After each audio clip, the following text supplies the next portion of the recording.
আলোচনা করে নিই। সেটা হচ্ছে এই যে ঝিনঝিন ব্যাপারটা, এটা আসলে কি?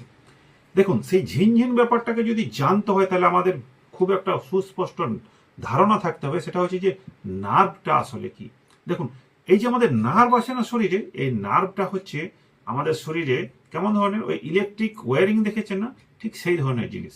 তার কারণ কি, ব্রেন থেকে যে সমস্ত সিগন্যালগুলো শরীরের জন্য পাঠায় এই নার্ভের মাধ্যমে, আবার শরীরের যে সমস্ত সিগন্যাল এই নার্ভের মাধ্যমে কিন্তু এই মস্তিষ্কে যায়।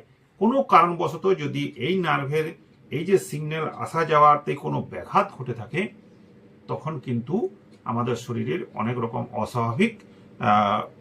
অস্বাভাবিক লক্ষণ দেখা দিতেই পারে, নিউরোলজিক্যাল সিমটম দেখা দিতেই পারে। যেমন এই যে বললাম, ঝিনঝিন হওয়া, অবশ হওয়া, পিন ফোটার মতো অবস্থা, দুর্বলতা লাগা, এগুলো জ্বালা পড়া, এগুলো সবই হতে পারে। কিন্তু এখানে একটা গুরুত্বপূর্ণ প্রশ্ন আছে।